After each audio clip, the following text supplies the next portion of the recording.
Okay, so we've had a very comprehensive look at how the camera works and taking the camera into production and using it on location. But now the bit I'm most interested in, because it's my background, is how we take the footage from the camera and how we look at it and work with the footage all the way through post-production. The camera certainly has been designed with a post-production standpoint in mind. So it's no surprise, as we've mentioned before, that it comes with DaVinci Resolve, which is a software which is most accessible for using the camera and using the different file formats, the ProRes and the DNx HD compressed formats, both in video and film mode, and also, most importantly, using the raw DNG file format and how we can actually turn that format round and put it into something which is much more usable within an NLE, your actual editing software. So Resolve may come across as a slightly daunting application when you first open it, but what we're going to do is take an overview of it now and look at how to take the footage from the camera, do a first light grade on it, and then take it into an editing application, in this case Final Cut 10. So the first thing we're going to do in this chapter is actually open Resolve and just have a basic look through of Resolve itself and setting it up, going into it as a totally new user. So I'm running Resolve here in the Mac version. It's running on a Mac Pro, but the same version of Resolve will also run on PC, Linux, and I actually run Resolve Lite on my laptop all the time because it's much more useful to have it there on set when I'm doing things with the camera. So here we are, we've just come into the opening guest login page, and what we're going to do is we're going to create our own user right at the beginning. So we're just going to call this BMCC. You can put a password in if you want, but it's also optional, you don't have to. So I'm going to leave that without a password and just press set up new user. BMCC is set up straight away. If I double click on that, then it lets me get into my project pane. The point of having different users is that if you're working in maybe in a studio facility or somewhere with a big sort of network with different people coming in sharing the same machine, then it's very useful to be able to have different users with your own preferences and projects set up within that user base. So here we are, we're in the project manager settings, and it's created a default project already. What I'm going to do is I'm going to open this default project, and now I'm going to change some settings. So I'm going to come down here, and this cog here gets me into my preferences. And the first thing I'm going to do is I'm going to change my time base, because the footage that I'm interested in working in is at 25 frames a second. And what's happened a lot inside of Resolve as it's been developed over the different versions is that they've actually hidden a lot of the features. Nothing has gone away, there's even more functionality, but what's very useful is that they've actually hidden features so that it's not as overwhelming when you open it up the first time. But once you go into the preferences here, you can see just how many preferences and things there are to set up. So we'll just go through it in a very straightforward nature. I'm just showing you, the first thing I did was change my playback frame rate here to 25 seconds. And the second thing I've done is I've changed my conform options also to 25 seconds. These are the main things I'm worried about on this page, but if I was also video monitoring out, I'd want to change this as well, so it's at 25 frame base. This is because all the footage that we're working in has been shot at 25 frames a second. If you're working in 24p, then this is where you may change your monitoring so that you can actually be viewing that footage at 24 as well. And the same with your conform options, and the same with your playback frame rate. Those are the only settings I'm going to change on this page. And then just quickly look through some of the other pages. You have a lot of different options here. You have image scaling, deck capture and playback, lots of things which, again, you could change this here if you're actually importing footage in with a deck, but we're not interested in that. We're not actually going to do that, so we can leave all of that as it is. Under editing, one nice feature is that you can change your keyboard shortcuts. I'm going to stick with the Resolve shortcuts, but if you're very familiar with all of the keyboard shortcuts with Final Cut 10, this is somewhere where you could change them over to Final Cut 10 as well, so you would share similar keyboard shortcuts. Working on down, you can see color settings, settings for lookup tables, versions, audio, lots of different settings here which just go to show actually the power of Resolve and how much there is inside of the application. And also lastly, you have an autosave option as well. What you need to do is to actually set up your project as we're doing here, and then turn your autosave on after your project is set up. So we're happy. All we've done is that we've changed our time bases, and that's it. So we're going to press apply and close that. And now I'm going to save this as a new project, and I'm just going to call it BMCC footage. And that's it, my project is now saved. If we even go down here and we look in the project pane, we can see we have a project now that's called BMCC footage. And we can also see here, the important thing to note is that under the project settings, the project is 1920-1080, and next to it there, 25, that denotes the time base of the project, which is without doubt the most important thing when you're setting up your project. So we have our project saved. If you decide that you'd like to turn on autosave, go into the preferences, go to autosave here, and this is where you can simply turn it on and select the amount of minutes until the project saves. The important thing to note is that as your project grows in size, once it gets to a point of auto-saving, it will pause for a minute whilst the project saves. So in this case, it will pause every 5 minutes to save the project. Now, this is a user preference option. It can be a very, very good idea to do this if you're not very good at saving your projects. But on the other hand, if you don't want the project saving to interrupt your workflow and you're very adept at saving as you go, then that's a setting you can have turned off, which is what I'm going to have now. So Resolve has definitely been streamlined, and what's nice is that we only really have 5 main rooms in which to explore, but in each of the rooms it's split up into different panes. Right now we're in the media room, and what we can see is up here in the top left hand corner we have access to all of the volumes and the drives connected to our computer. So if we were to click on one, then we can start to actually see footage. And as soon as we click on a piece of footage, this is loaded up into a player window, and you can start to scrub through and actually play the footage. Underneath, we have information according to the footage, the metadata, and this can be changed to show different bits of metadata associated with the footage. One nice thing you'll see here is that we have ability to see the metadata that is added to the camera. So here's one note where something's been labelled as good. We can see shot notes, scene notes, angles, and we can also see the camera ID here. Next to here, if we play some of the footage, we can see audio playing next to it, and this denotes that there are 2 channels of audio playing with this clip. We're in playback mode. If we were capturing from a deck, we could go to this window here, and if we had a deck connected, this is where we'd be able to navigate and play footage into Resolve itself. We haven't, so that's why it's come up with a pop-up window saying that there is no valid input signal. Further down, we have a media pool, and the practice of working with Resolve is that here we review the footage, and when we want to actually put footage into Resolve, we can either click and drag it into the media pool, or we can actually make folders inside of the media pool as well to categorize and to organize our footage.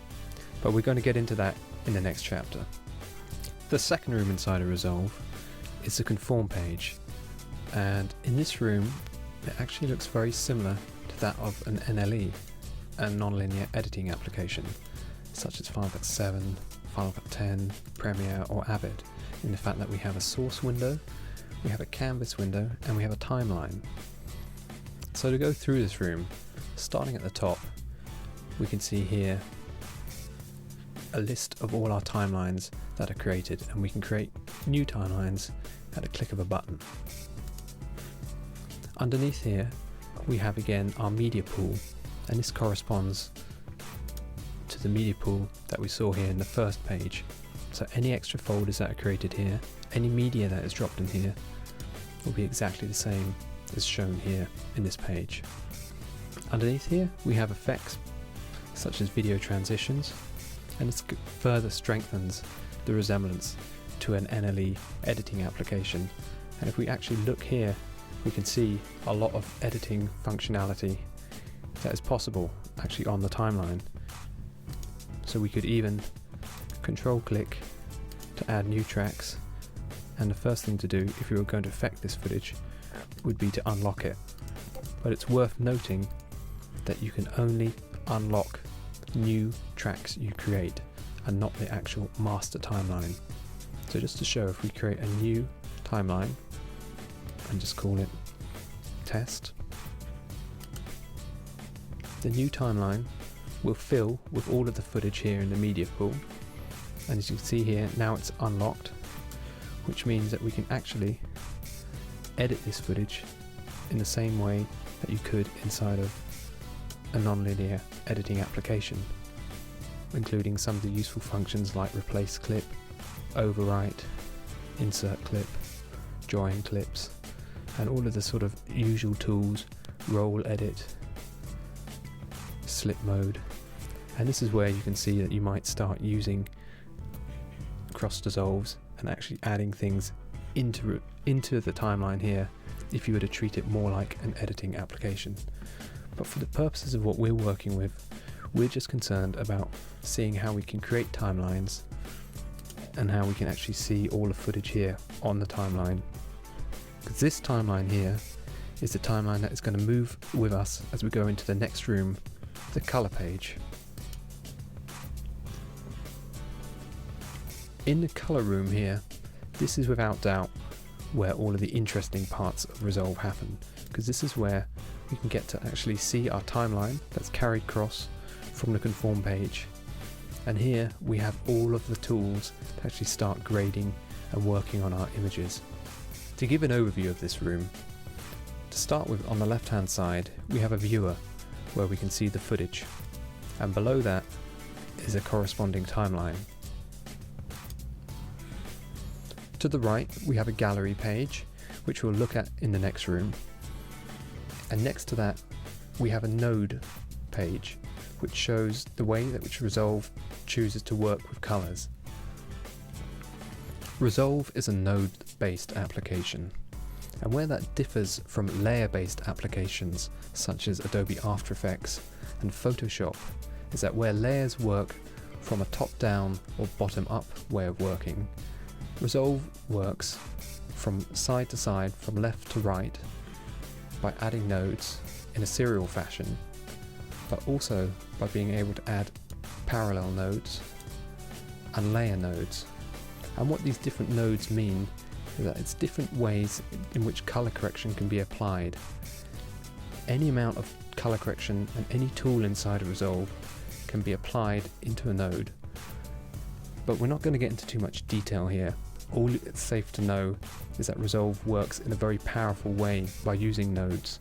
If we move down to the bottom left hand corner, what we can start to see is some tools which might look familiar if you've used Adobe Premiere or Final Cut 7. Because what we can see are the lift, gamma and gain tools, or also sometimes known as shadow, midtone and highlight. These tools allow you a simple way in being able to affect the luminance of the clips, as well as being able to affect the color saturation of the clips and the color tones of the clips. We're not going to get into too much detail here because this is something we're going to look at further when we get into grading our clips. A quick thing to note here is as we've affected the properties here, On this clip, we can see that a coloured rainbow has appeared underneath this to show that this clip has had some colour correction applied to it. If we move through some of the other nodes and the other clips, we can see the nodes are empty and there's no colour correction that has been applied. Now there's a lot more inside of Resolve in this room. There's a lot of great tools that allow you a lot of finesse and a lot of control over the image and the colour correction. But for now, we're going to go into the next room and look at the galleries page. The fourth room inside of Resolve deals with a number of things. It deals with the looks that actually ship inside of Resolve, which can be seen as a series of presets to show you different ways in which you could grade your footage and offer different controls. And then below, the actual project stills page, split into two modes, separate stills pages, and below that a power grade mode.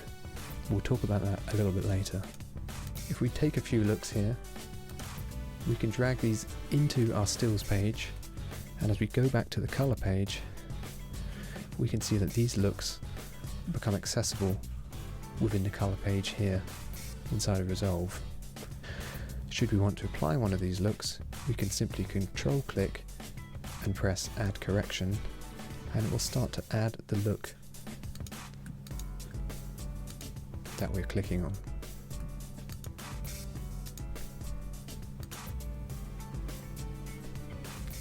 And this is where we can start to see the complex nature of the nodes and how they can offer a lot of different options inside of Resolve.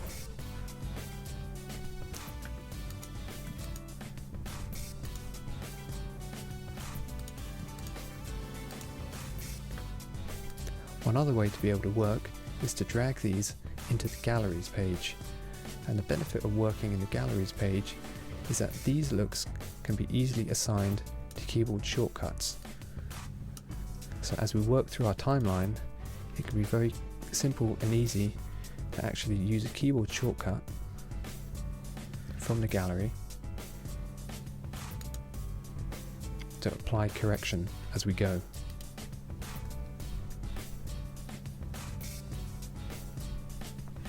What's nice about being able to work with the given looks that are created inside of Resolve already as presets is that it allows us to be able to play with some of the looks and the footage and gives us a good starting point. But we're going to wrap up now and we're going to go into the last room, the delivery page. Inside of the delivery page we have a number of settings again.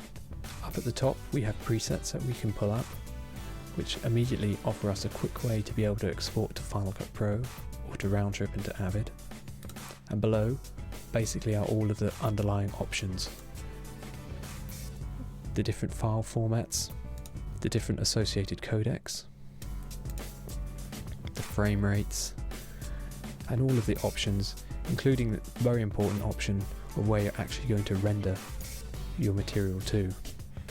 And this is something we will come back to as we work through sending footage right away through Resolve and rendering it out. Again, in this room we can see that we have a timeline, and this timeline again is related to our timeline that's come from the color page.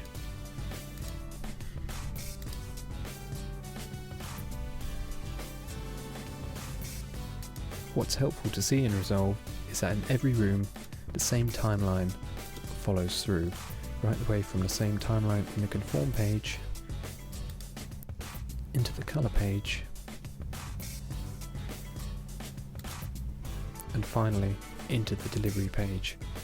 And we also, as a note, have access to other timelines from the drop down menus should we want to shortcut to a different timeline.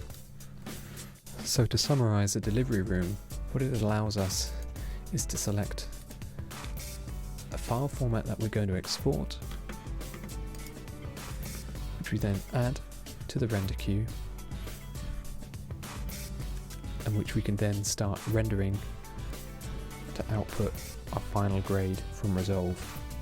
So this gives an overview of the 5 different rooms inside of Resolve, and a very quick and basic look at what they can do. we're now going to start looking at importing some footage into Resolve and actually working through the first steps of how you work when you're using raw files from the BlackMagic cinema camera inside of Resolve.